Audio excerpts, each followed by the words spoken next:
Hello student, angel academy में आपका स्वागत है। पिछली कक्षा में हम लोगों ने बात किया था कि अगली क्लास में हम लोग अपरिमेय संख्याओं के सिद्ध करने के बारे में बात करेंगे। इसके पहले हम लोग देखते हैं अपरिमेय संख्याओं का पुनर्भ्रमण। पुनर्भ्रमण का मतलब इसका पहले हम लोगों ने इसके बारे में अपरिमेय संख्याओं के बारे में क्लास 9th में थोड़ा बहुत जाना था। उसके आगे के बारे में हाई स्कूल में आपको हम लोग √2, √3, √5 इस तरीके की संख्याओं को अपरिमेय संख्या सिद्ध करेंगे। तो आइए देखते हैं। सबसे पहले अपरिमेय संख्या से पहले हम लोग परिमेय संख्या के बारे में, क्योंकि जो परिमेय नहीं है, आ का मतलब क्या होता है? नहीं। इसका मतलब जो संख्या परिमेय नहीं है वही क्या है? अपरिमेय होती है। तो सबसे पहले आपको पता है कि परिमेय संख्या क्या होती है। तो परिमेय संख्या हम जानते हैं कि आपको बताया गया है कि वह संख्या जिसको हम P/Q के रूप में लिख सकते हैं और Q आपका 0 नहीं होना चाहिए और साथ साथ P तथा Q एक पूर्णांक होना चाहिए। क्या होना चाहिए? पूर्णांक। इस प्रकार की जो भी संख्याएं होती हैं उनको हम लोग क्या बोलते हैं? परिमेय संख्या बोलते हैं। आप जैसे 0 बात आती है कि 0 परिमेय संख्या है या नहीं है, तो आप देखेंगे कि 0 को हम 0/1 या 0/2 कुछ भी लिख सकते हैं। तो आप देखेंगे कि ये P/Q का रूप हो गया है। इसमें Q 0 नहीं होना चाहिए, तो Q 0 नहीं है। साथ साथ P और Q एक पूर्णांक होना चाहिए, तो P और Q एक प्रकार का क्या है? पूर्णांक है। 0 एक पूर्णांक है, 1 एक पूर्णांक है, इसलिए 0 एक क्या है? परिमेय संख्या है। आपको कहा जाता है कि Q 0 नहीं होना चाहिए, तो Q 0 क्यों नहीं होना चाहिए? आप देख सकते हैं, जैसे हम आपसे कहें 6/2, इसका मान कितना आएगा? 3 आएगा। अर्थात आपने 6 को 2 से डिवाइड किया तो 2 तिहाई 6, इसलिए इसका मान कितना हो गया? 3 हो गया। इसी प्रकार अगर हम Q को 0 ले लें, जैसे 6/0, तो समझिए P/Q हो गया। और इसने मना किया था 0 नहीं होना चाहिए, हम लोगों ने क्या किया? 0 ले लिया है। इससे क्या प्रभाव पड़ेगा? इसका 6 को 0 से आप डिवाइड करेंगे तो 0 का टेबल पढ़ेंगे तो 0 पंचे 0, इसी तरह 0 का छक्का 0, 0 सत्ते 0, 0 का 100 बार पढ़ेंगे तब भी क्या आएगा? 0 आएगा।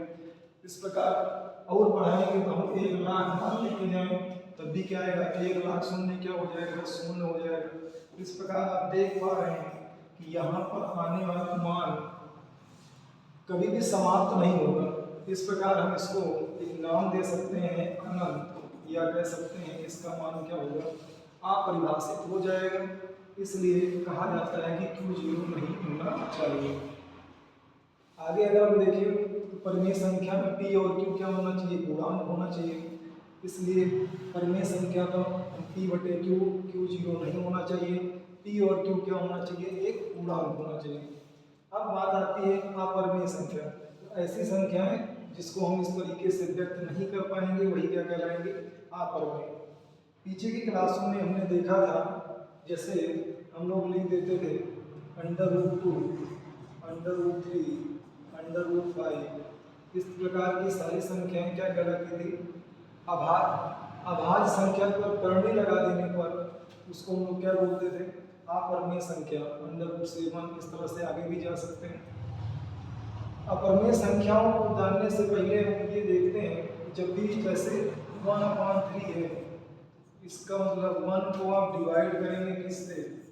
3 से, तो यहाँ पे 0.0 लगा देंगे, 3 त्रिका 9, फिर 1 बचेगा, फिर दशमलव लगा हुआ है 0, 3 त्रिका 9, फिर 1 बचेगा। इस प्रकार से लगातार क्या होगा? 3 3 3 3 इस तरह से जाता रहेगा। तो ऐसे मामलों में आपको बताया गया, इस पर क्या लगा देते हैं? बार लगा देते हैं। जिस संख्या या जिस अंक की पुनरावृत्ति बार बार होगी उस पर हम क्या लगा देते हैं? बार लगा देते हैं। इस प्रकार की संख्याओं को हम लोग बोलते हैं, ये एक ऐसी संख्या हो गई आसान, और आसान के साथ साथ क्या है? एक ही चीज बार बार पुनरावृत्ति हो रही है, इसको बोलते हैं अशांत आवर्ती। तो जो भी संख्याएं अशांत हों, साथ साथ आवर्ती हों, उन संख्याओं को परिमेय संख्या कहते हैं। परिमेय संख्या कह सकते हैं या परिमेय संख्या होती है ये। इसी प्रकार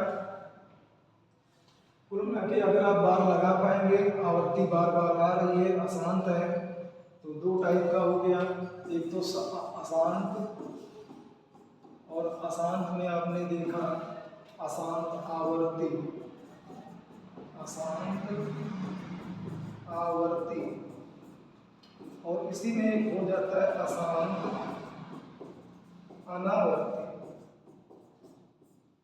जिन संख्याओं में हम संख्या का पुनरावृत्ति का पता नहीं चला पाएंगे, मतलब हम जान नहीं पाएंगे कि कौन सी संख्या बार बार रिपीट हो रही है, उस प्रकार की संख्या क्या कहेंगे, अशांत अनावर्ती। जैसे कोई संख्या लिख दी जाए 0.10110111, इस तरीके से आप आगे तक जाती है। इसमें कोई भी संख्या ऐसी नहीं है जिससे देखकर ये लग रहा हो कि ये बार बार रिपीट हो रही है। इस प्रकार की जो भी संख्याएं होंगी वो अशांत अनावर्ती कहलाएंगे, और इन संख्याओं को हम अपरमेय कहेंगे। क्या कहेंगे? अपरमेय। तो अशांत में अगर आवर्ती है तो ये आपका क्या हो जाएगा, परिमेय हो जाएगा, और अशांत में अगर अनावर्ती है तो ये क्या हो जाएगा, अपरमेय। आपको बता दें कि पाई एक क्या है, अपरमेय संख्या है। पाई क्या है, अपरमेय संख्या है, क्योंकि पाई का मान दशमलव के बाद 50 लाख स्थानों तक मान निकाला जा चुका है, जिसमें पुनरावृत्ति नहीं होती है, इसलिए हम क्या करेंगे, इसको अपरमेय संख्या कहेंगे। जबकि ये ध्यान रखिएगा 22/7 कैसी संख्या है, तो ये क्या हो जाएगा, परमेय। 22/7 क्या हो जाएगा, परमेय। 22/7 के मामले में आप इसको एक नॉर्मल 22/7 मानकर चलेंगे, तो ये पी हो गया, ये क्यू हो गया। क्यू क्या है, जीरो नहीं है, और पी और क्यू क्या है, पूर्णांक है। इस प्रकार 22/7 ये क्या है, परमेय है। आपसे बार बार एक सवाल पूछा जाता है कि पाई माइनस 22/7 का मान क्या है। तो पाई माइनस 22/7 का मान क्या है, तो ये आपका एक परमेय है और ये क्या है, अपरमेय है, इसलिए इसका पूरा मान क्या होगा, एक अपरमेय होगा। ठीक, इसका मान कभी भी जीरो नहीं होगा, क्योंकि आप जानते हैं कि पाई का मान ज़्यादातर लोग 22/7 रख देते हैं, तो हम लोग क्या समझते हैं, इसको जीरो समझ लेते हैं। ऐसा नहीं होना चाहिए। पाई माइनस 22/7 का मान क्या होगा, अपरमेय होगा। ठीक।